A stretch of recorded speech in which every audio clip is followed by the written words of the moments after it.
नमस्कार साथियों, मैं हूं अजय, सीईओ फाउंडर टेक्निकल नौकरी वाला। दोस्तों, आप सभी के सामने फिर से उपस्थित हूं। इंजीनियरिंग एवं पॉलिटेक्निक कॉलेज में व्हाट्सएप असिस्टेंट एवं व्हाट्सएप इंस्ट्रक्टर की बहाली को लेकर के हमने 3 महीना पहले एक वीडियो बनाया था और आप सभी को अवगत कराया था कि बहुत जल्द इन पदों पर भर्ती आपको देखने को मिल सकती है। साथियों, हम फिर से उसी का अपडेट लेकर के आपको एक नए वीडियो में आए हैं और ये जो अपडेट है साथियों, वो जो वैकेंसी है ऑलरेडी क्लियर हो चुके हैं। कुछ इस तरह का आपको हम इंफॉर्मेशन देने वाले हैं और बताने वाले हैं कि यह भर्ती टोटल आपका 1816 पदों पर कब तक देखने को मिल जाएंगे। आप सभी को पता है साथियों, राज्य में 38 इंजीनियरिंग कॉलेज एवं 46 पॉलिटेक्निक कॉलेज ऑलरेडी रनिंग में है, चल रहे हैं, जहां नामांकन हो रही है एवं छात्र छात्राओं को प्रशिक्षण दिया जा रहा है। साथियों, टेक्निक एवं इंजीनियरिंग कॉलेजों में विगत कई वर्षों से भारी संख्या में वर्कशॉप असिस्टेंट एवं वर्कशॉप इंस्ट्रक्टर की कमी महसूस की गई। इसी के बाबत कई वर्षों से इस पर चर्चा चल रही थी और इसके वैकेंसी को लेकर के अग्रतर कार्रवाई विभागों में कराई जा रही थी। फाइनली यह आपको सितंबर में इसके संदर्भ में जब विभिन्न कॉलेजों के प्रिंसिपल्स को एवं अलग अलग अधिकारियों को एक बैठक में भाग लेने के लिए जब एक चिट्ठी निकाली गई थी, उस समय पता चला था कि यह वैकेंसी अब ऑलमोस्ट लास्ट स्टेज में है और बहुत जल्द इस पे विज्ञापन देखने को मिल जाएंगे। चूंकि वो जो बैठक थे, वो बैठक आपको एग्जाम जो होने वाले हैं इस भर्ती को लेकर के, उसमें जो सिलेबस होने वाली थी, किस तरह की सिलेबस हो, तो उस पर चर्चा करने के लिए वो बैठक कराई गई थी। साथियों, आज के वीडियो में हम आपको ये पूरे वैकेंसी का अपडेट बताने वाले हैं। लास्ट टाइम 2-3 दिन पहले आप सभी को न्यूज़पेपर में भी इस भर्ती को सेशन के संदर्भ में न्यूज़ देखने को मिले थे, वो भी आपको हम दिखाने वाले हैं। तो चलिए साथियों, चलते हैं, बिना समय गंवाए बात करते हैं टॉपिक की। जैसा कि हमने बताया है ऑलरेडी आपको 1816 पदों पर, चूंकि ये हम केवल व्हाट्सएप असिस्टेंट एवं व्हाट्सएप इंस्ट्रक्टर की बातें कर रहे हैं, लेकिन अगर ओवरऑल भर्ती की बातें करें तो आपको इंजीनियरिंग और पॉलिटेक्निक कॉलेजों में, ठीक है, इस साल आप तमाम साथियों को टोटल 5554 पदों पर बहाली देखने को मिलेगी। साथियों, इन 5554 में कई ऐसे पद हैं जिसपे ऑलरेडी बहाली चल रहे हैं, लाइक आपका वाइस प्रिंसिपल का हो गया आईटीआई कॉलेज का, इत्यादि और भी कई पद है जिसपे बीपीएससी के थ्रू लिए भी जा रहे हैं और बिहार एसएससी को भी अधियाचना भेजनी है एवं बिहार तकनीकी सेवा आयोग को भी अधियाचना भेजी जा चुकी है। तो इत्यादि तमाम बातों पर हम चर्चा करेंगे। ये जो 2-3 दिन पहले आपको न्यूज में देखने को मिला था, इस पे हम चर्चा कर लेते हैं, ठीक है। यहाँ क्या बताई गई थी? यहाँ बताया जा रहा है कि इंजीनियरिंग पॉलिटेक्निक संस्थानों में 5554 पदों पर होगी बहाली। डिटेल पढ़ेंगे इसका।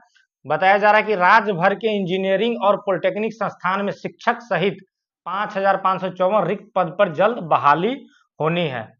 सहायक प्राध्यापक सहित विभिन्न शिक्षक पद के रोस्टर क्लियरेंस के लिए रिक्ति सामान्य प्रशासन विभाग को भेजी जा रही है। माना जा रहा है कि 15 जनवरी तक सामान्य प्रशासन विभाग से विभिन्न आयोग को रिक्ति चली जाएगी। विज्ञान व प्रौद्योगिकी का लक्ष्य है कि इंजीनियरिंग और पॉलिटेक्निक संस्थान में इसी वित्तीय वर्ष के अंत तक रिक्त पदों पर नियुक्ति करा ली जाए। साथियों, यहाँ पे टाइमलाइन बताया जा चुका है कि 15 जनवरी तक आपको अलग अलग आयोगों को ये अधियाचना भेजी दी जाएगी, ठीक है। सामान्य प्रशासन विभाग की ओर से अधियाचना कर दी जाएगी और इन तमाम पदों पर कार्रवाई करने के लिए आगे आपको आयोग के एंड से आपको ऑनलाइन एप्लीकेशन विज्ञापन देखने को मिल जाएंगे। साथियों, ये तमाम पदों पर आपको 15 जनवरी के बाद आपको देखने को मिल जाएंगे। वहीं आगे बात करेंगे, कुछ और आयोग की चर्चा होगी। बताया जा रहा है कि राज्य में 38 इंजीनियरिंग और 46 पॉलिटेक्निक संस्था है।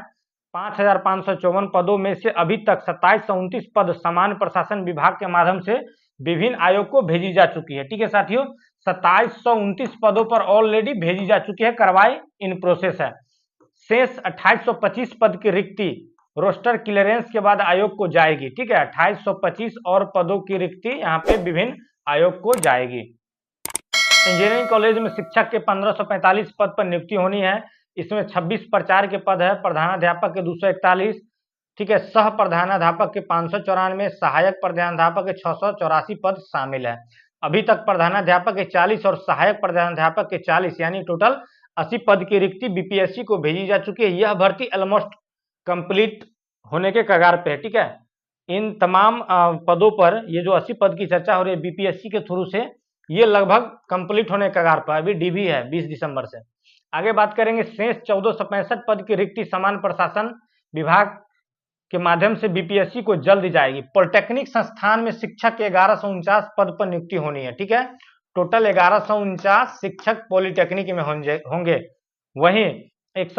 वहीं 30 प्रचार 229 विभागाध्यक्ष और 890 व्याख्याता के पद है। ठीक है, 1149 में। आगे बात करेंगे जो आज का टॉपिक है। ठीक है, पॉलिटेक्निक एवं इंजीनियरिंग कॉलेज में जो प्रयोगशाला सहायक होंगे वो अनुदेशक के 1816 पद पर नियुक्ति के लिए रिक्ति तकनीकी सेवा आयोग को भेजी जा चुकी है। साथियों, पेपर में ऑलरेडी बताया जा चुका है कि 1816 पदों पर जो नियुक्ति होनी है, ठीक है, कर्मशाला अनुदेशक या आपका प्रयोगशाला सहायक कह सकते हैं। ठीक है, इन दोनों पदों पर टोटल 1816 पद है। इसकी अधियाचना बिहार तकनीकी सेवा आयोग को भेजी जा चुकी है और बहुत जल्द बीटीएससी की ओर से आप सभी को इन पदों पर विज्ञापन देखने को 15 जनवरी के आसपास मिल जाएंगे। ठीक है, वही बात करेंगे साथियों इस भर्ती को लेकर के जो हमने लास्ट टाइम वीडियो बनाया था 2-3 महीना पहले। ठीक है, उस समय विज्ञान प्रौद्योगिकी एवं तकनीकी शिक्षा विभाग की ओर से एक लेटर निकली थी, उसको मैं आपको दिखाना चाहता हूं। ठीक है, इसी से अंदाजा लगाया गया था कि आपको बहुत जल्द भर्ती देखने को मिलेंगे। इसका जो टॉपिक था वो बताया गया था कि विभागाधीनस्थ संस्थान राजकीय अभियंत्रण राजकीय पॉलिटेक्निक संस्थान में प्रयोगशाला सहायक कर्मशाला अनुदेशक के विभिन्न संकाय में रिक्त पदों पर नियुक्ति हेतु अधियाचना बिहार तकनीकी सेवा आयोग पटना को प्रेषित है।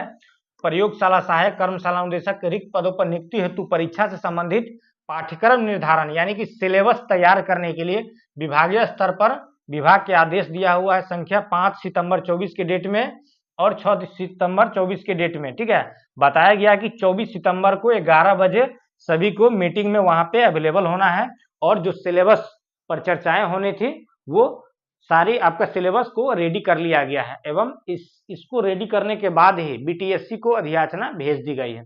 साथियों, बहुत जल्द आपको इन पदों पर नियुक्ति हेतु विज्ञापन देखने को मिलेंगे। आगे हम बात करने वाले हैं, जैसा कि हमने बताया कि आपका प्रयोगशाला सहायक एवं प्रयोगशाला अनुदेशक या कर्मशाला अनुदेशक, तो इन पदों पर जो नियुक्ति होनी है, चूंकि विज्ञापन आने के बाद तो स्पष्ट हो जाएगी कि इसकी एज की क्राइटेरिया क्या है, आपका एजुकेशनल क्वालिफिकेशन टेक्निकल क्वालिफिकेशन क्या होना चाहिए, ठीक है, किस पोस्ट में कितना कितना सीटें आने वाली है इत्यादि तमाम प्रकार के जो एलिजिबिलिटी क्राइटेरिया है वो स्पष्ट हो जाएंगी। ठीक है, लेकिन वो जो आपको विज्ञापन के साथ आने वाली है, ठीक है, वो जो विज्ञापन के साथ आपको देखने को मिलेगी जो भी एलिजिबिलिटी क्राइटेरिया वो एक नियमावली के तहत होता है। ठीक है, और इस पोस्ट के लिए कर्मशाला अनुदेशक एवं सहायक के लिए 2015 में ऑलरेडी नियमावली बन चुके हैं। इस नियमावली को फॉलो करते हुए भी आगे आपको विज्ञापन में सारे नियम देखने को मिलेंगे। तो साथियों, आज हम आपको अब चर्चा करने वाले हैं 2015 की नियमावली क्या कहती है और इन नियमावली के थ्रू इन पदों पर हमें सिलेक्शन पाने के लिए कौन कौन से प्रोसेस से गुजरना होगा, उसकी अगर एग्जाम होती है तो उसकी क्या प्रोसेस होंगे और इसके अलावा आपको पास कौन कौन सा एजुकेशनल टेक्निकल क्वालिफिकेशन होना चाहिए। ठीक है, तो साथियों यहाँ पे हम दोनों जो नियमावली है हम आपको बताएंगे, कर्मशाला अनुदेशक यानी कि व्हाट्सएप इंस्ट्रक्टर का भी नियमावली को बताएंगे, साथ ही आपको व्हाट्सएप असिस्टेंट का भी बताएंगे। तो साथियों सबसे पहले हम देख लेते हैं कि 2015 की नियमावली क्या कहती है इसके संदर्भ में। ठीक है, इसको जब आप पढ़ेंगे तो यहाँ देख सकते हैं क्लियरली बताया गया है कि संक्षिप्त नाम विस्तार और प्रारंभ, यह नियमावली अभियंत्रण एवं पॉलिटेक्निक कर्मशाला संवर्ग नियमावली 2015 विज्ञान एवं प्रौद्योगिकी विभाग में कही जा सकेगी। ठीक है, इसका विस्तार संपूर्ण बिहार में होगा। ये सारी बातें बताई जा रही है कि लागू रहेंगे, इसमें जो भी वर्ड का इस्तेमाल किया गया उसके बारे में बताया गया है। और यहाँ देखेंगे यहाँ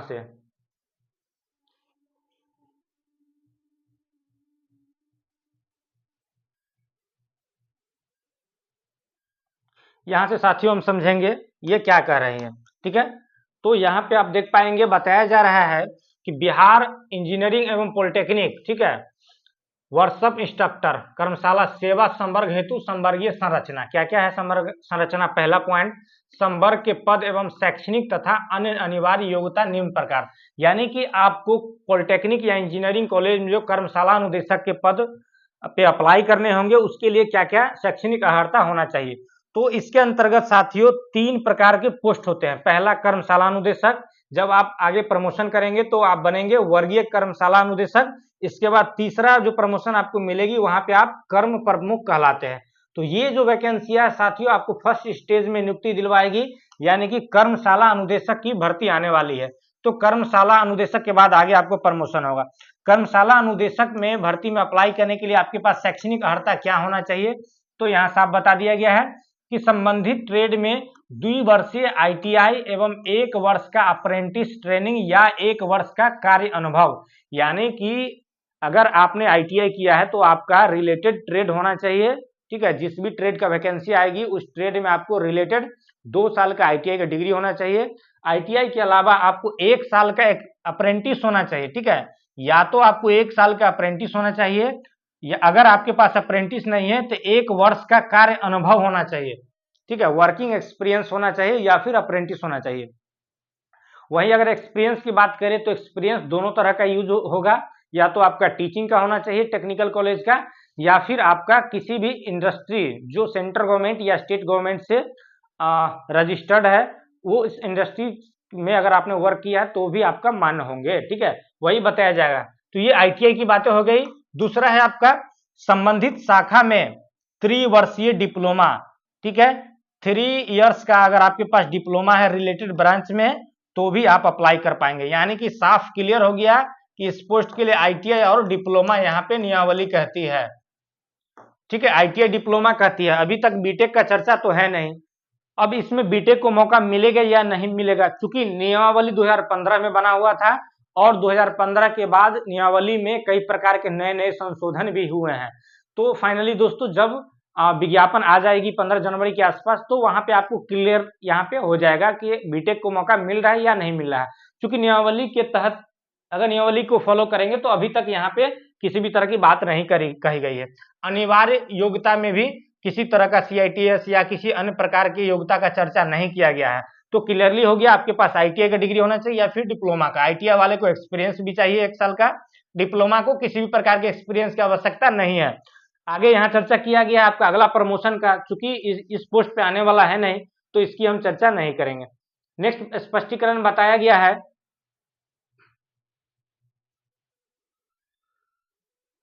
नेक्स्ट बताया गया है कि रिक्तियों की अवधारणा एवं आयोग की सूचना। इसको पढ़ लेंगे। बताया जा रहा है कि प्रत्येक वर्ष सरकार उस वर्ष के लिए अभियंत्रण महाविद्यालय संस्थान और पॉलिटेक्निक कॉलेज हेतु कर्मशाला अनुदेशक के पद पर सीधी नियुक्ति द्वारा भरी जाने वाली रिक्ति की गणना ट्रेड वाइज करेगी एवं उसके अनुसार सीधी नियुक्ति द्वारा भरी जाने वाली ट्रेड वाइज रिक्ति की सूचना आयोग को प्रेषित करेगी। साथियों ऑलरेडी आपका ट्रेड वाइज गिनती हो चुका है, आयोग में भेजी जा चुकी है, ठीक है। केवल आयोग के एंड से आपको विज्ञापन देखने को मिलेंगे। जो सीधी नियुक्ति यानी डायरेक्ट भर्ती जो हो रहे हैं एग्जाम के थ्रू, यानी कि भर्ती जो होंगे उसका क्या क्या प्रक्रिया होगा, यहाँ आप देख सकते हैं 3 यहाँ पे 2 पॉइंट बना हुआ है। पहला है संवर्ग के मूल पद अर्थात कर्मशाला अनुदेशक के पद पर सीधी नियुक्ति आयोग की अनुशंसा के आलोक में की जाएगी, यानी कि आयोग आपका सिलेक्शन करके विभाग को अनुशंसा करेगी, ठीक है। दूसरा पॉइंट बताया जा रहा है सीधी नियुक्ति की स्कीम परिशिष्ट 1 में अंकित पाठ्यक्रम के आधार पर आयोजित लिखित परीक्षा जो अधिकतम 100 अंकों की होगी के आधार पर होगी। सरकार द्वारा इस पाठ्यक्रम में समय समय पर संशोधन किया जा सकेगा। साथियों यहाँ पे क्लियरली हो गया कि आपका यहाँ पे एक एग्जाम से आपको गुजरना पड़ेगा जो कि 100 अंकों की होगी। ये 2015 में नियमावली बनी थी। साथ ही बता दिया गया कि सरकार के द्वारा इसके सिलेबस में समय समय पर संशोधन किया जा चुका है। तो जैसा कि हमने पीछे अभी वीडियो में बताया भी है कि आपके सिलेबस को लेकर के बैठक हुई थी विभिन्न अधिकारियों के द्वारा, तो यहाँ पे आपको सिलेबस में फेरबदल भी किए जाए होंगे, ठीक है। वो जब फाइनली विज्ञापन आएंगे तो आपको पता चल जाएंगे। यहाँ पे आपको लगभग 100 मार्क का एग्जाम होने वाला है और एक ही एग्जाम होगा, इतना क्लियर है, ठीक है। बाकी आगे बताया जा रहा है कि जब आपको सिलेक्शन मिल जाएगी तो आपको 2 वर्षों का जो है आपको प्रोबेशन पीरियड पे रखा जाएगा। प्रोबेशन पीरियड में जब आप संतोषजनक सेवा दे देंगे उसके बाद आपको नियमित नियुक्ति पे नियमित आपकी नियुक्तियां को नियमित कर दी जाएगी। ठीक है साथियों, तो कुछ इस तरह से आगे की फिर नियमावली बताया जा रहा है। आरक्षण की बात कही जा रही है। साथियों आप सभी को पता है यहाँ पे आरक्षण की बात कही जा रही है, तो आरक्षण आप सभी को पता है साथियों बिहार का क्या सिस्टम है। तो बिहार सरकार के अंतर्गत जो भी आरक्षण का रोस्टर है इसमें भी पालन किया जाएगा। लाइक आपका ईडब्ल्यूएस के लिए 10%, ठीक है, ओबीसी के लिए 12%, ईबीसी के लिए 18%, जो भी आरक्षण के रोस्टर है, महिला अभ्यर्थियों के लिए 35% हॉरिजॉन्टल रिजर्वेशन प्रत्येक पोस्ट में। तो यहाँ पे जो भी बिहार सरकार के आरक्षण नीतियां हैं यहाँ लागू होने वाली है। वहीं अगर उम्र की बातें करें साथियों, उम्र सीमा तो अनारक्षित वर्ग के लिए 37 वर्ष, पिछड़ा वर्ग के लिए 40 वर्ष, ठीक है, अनारक्षित महिला 40 वर्ष, 42 वर्ष अनुसूचित जाति जनजाति, ठीक है, जो भी है, और मिनिमम आपका 18 कम से कम 18 साल या 21 साल होगा, वो नोटिफिकेशन आने के बाद क्लियर हो जाएगी, उतना रहना चाहिए, तभी आप इसमें अप्लाई कर पाएंगे।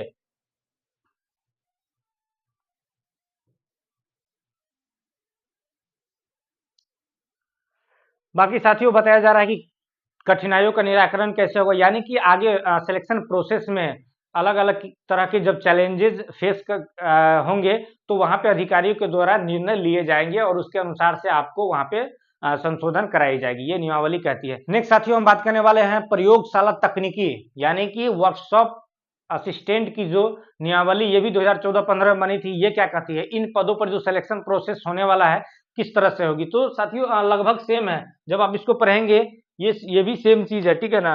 इसको भी हम आपको एक्सप्लेन कर देते हैं। ये नियमावली में बताया जा रहा है कि भारतीय संविधान के अनुच्छेद 309 के द्वारा प्रदत्त शक्ति का प्रयोग करते हुए बिहार राज्यपाल विज्ञान एवं प्रौद्योगिकी विभाग के इंजीनियरिंग एवं पॉलिटेक्निक कॉलेज में प्रयोगशाला के तकनीकी सहायक एवं अन्य वरीय पद पर नियुक्ति, प्रोन्नति एवं अन्य सेवा शर्त को विनियमित करने हेतु निम्नलिखित नियमावली बनाते हैं। इस नियमावली का नाम हो जाएगा आपका, क्या हो जाएगा, यह नियमावली अभियंत्रण एवं पॉलिटेक्निक प्रयोगशाला संवर्ग नियमावली 2015 विज्ञान एवं प्रौद्योगिकी विभाग के नाम से जानी जाएगी। ठीक है साथियों, इसी नियमावली के तहत आपकी सिलेक्शन होने वाली है। यहाँ भी बताया गया है कुछ वर्ड का मतलब क्या है, ठीक है, यहाँ भी हम लोग समझ लेंगे।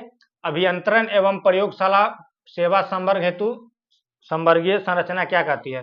संवर्ग के पद एवं शैक्षणिक एवं अन्य अनिवार्य योग्यता निम्न प्रकार की होगी। किस तरह से रहेगी, बताया जा रहा है कि आपका जो पद नाम तकनीकी सहायक, इसके बाद आपका आगे जब प्रमोशन होगा तो अगला नाम हो जाएगा वरीय तकनीकी सहायक। इसके अगला कुछ दो तरह का इसमें पद है, ठीक है ना, प्रमोशन के बाद कुछ इस तरह से होगा। तो यहाँ देख लेंगे तकनीकी सहायक में बताया जा रहा है कि शैक्षणिक अर्हता आपके पास क्या होना चाहिए। तकनीकी सहायक, ठीक है, टेक्निकल असिस्टेंट, टेक्निकल असिस्टेंट, तकनीकी सहायक पदों पर आपको जो सिलेक्शन मिलेगा इसके लिए आपके पास शैक्षणिक अर्हता की बात बताया जा रहा है कि विज्ञान विषय के लिए स्नातक भौतिक रसायन एवं गणित के साथ, ठीक है, यानी कि आपको स्नातक होना चाहिए, ठीक है, बैचलर डिग्री आपके पास होना चाहिए, ग्रेजुएशन होना चाहिए साइंस से ग्रेजुएशन होना चाहिए फिजिक्स केमिस्ट्री एवं मैथ के साथ। आगे बताया जाएगा अगर आपने इंजीनियरिंग किया, ठीक है, यानी कि साइंस के बाद ही इंजीनियरिंग करेंगे। अभियंत्रण विषय के लिए संबंधित ट्रेड में 2 वर्षीय आईटीआई के साथ 1 वर्ष का अप्रेंटिसशिप, ठीक है ना। तो अगर कोई आईटीआई है वो भी भर सकता है 2 इयर्स वाला, लेकिन इनको 1 साल का अप्रेंटिस होना चाहिए, ठीक है, 1 साल का इनको अप्रेंटिस की डिग्री होनी चाहिए एक्सपीरियंस का। दूसरा, संबंधित शाखा में 3 वर्षीय डिप्लोमा, अगर कोई डिप्लोमा है तो रिलेटेड ब्रांच में आपका 3 इयर्स का यानी फुल टाइम का आपके पास डिप्लोमा होना चाहिए, तब आप इस पद को अप्लाई करने हेतु एलिजिबल माने जाएंगे। आई होप साथियों समझ गए होंगे। यहाँ भी इंजीनियरिंग की चर्चा नहीं है इस नियमावली में भी, लेकिन समय समय पर संशोधन हुआ है, तो फाइनली जब विज्ञापन आएंगे तो क्लियर हो जाएंगे बीटेक वाले भी इसको अप्लाई कर पाएंगे या नहीं कर पाएंगे। नेक्स्ट, आरक्षण की वही बात बताई जा रही है जैसा कि हमने बताया था, ठीक है, बिहार सरकार के नियम के अनुसार आरक्षण रोस्टर इसमें पालन किया जाएगा। उम्र सीमा मिनिमम 18, मैक्सिमम आपको अलग अलग कैटेगरी का 37, 40 अथवा 42 जो दिया गया है, ठीक है। बाकी प्रमोशन का रूल जो भी है बिहार सरकार का, तो इसके अनुसार इसको फॉलो किया जाएगा। आशा करते हैं साथियों यह वीडियो आपको इन्फॉर्मेटिव लगा होगा। अगर चैनल पर नए हैं तो चैनल को सब्सक्राइब कर लें, और ऑलरेडी चैनल से जुड़े हुए हैं तो और भी साथियों तक वीडियो को शेयर करना ना भूलें, ताकि और भी रिलेटेड जो साथी है जो तैयारी कर रहे हैं उन्हें भी पता चल सके और अधिक से अधिक लोग इसमें अप्लाई कर सकें और सरकारी नौकरी प्राप्त कर सकें। साथियों जैसे ही इस भर्ती के संदर्भ में बीटीएससी के तरफ से न्यूज नोटिस आता है, आपके सामने फिर से उपस्थित होता हूं। क्योंकि बीटीएससी अभी फुल्ली आप सभी को पता होगा, बीटीएससी जेई भर्ती 2019 एवं बीटीएससी इंस्ट्रक्टर भर्ती 2023 पे लगी हुई है। 15 जनवरी के आसपास आशा करते हैं ये दोनों भर्ती बीटीएससी की ओर से कंप्लीट हो जाएगी। इसके बाद बीटीएससी आपको खाली हो जाएगी, और जिस तरह से बीटीएससी के पास जा चुका है डीएच तुरंत आपको आगे की कार्रवाई हेतु ऑनलाइन एप्लीकेशन लेने के लिए आपको विज्ञापन देखने को मिल जाएंगे। मिलते हैं साथियों नए वीडियो में इससे रिलेटेड जानकारी के साथ, तब तक के लिए बाय।